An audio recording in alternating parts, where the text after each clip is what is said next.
এখন থেকে যারা অনেক বেশি মহর ধরে ফেসে গেছে তারা বউয়ের কাছে দরখাস্ত করতে পারেন, দরখাস্ত করতে পারেন। আমি এর আগেও কোথায় বলছি, বরাবর মাননীয় স্ত্রী বিষয় মোহর কমিয়ে দেওয়ার আবেদনপত্র যথাবিহিত সম্মান প্রদর্শন পূর্বক নিবেদন, এই যে আমার মতো কপাল পোড়া মোহর অনেক ধার্য হয়েছিল, আমি সেটা পূরণ করবার সামর্থ্য রাখি না, আপনি দয়া করে অনুগ্রহ করে সেটা আমাকে ক্ষমা করে একটু সহনীয় পর্যায়ের কমিয়ে দিয়ে বাধিত করবেন, বিনীত আপনার হতবাগাসা।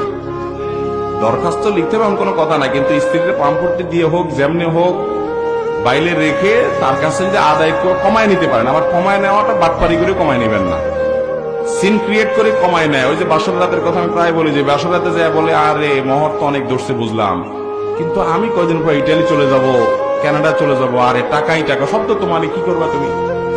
তখন বেচারি ইমোশনাল হয়ে বলে আরে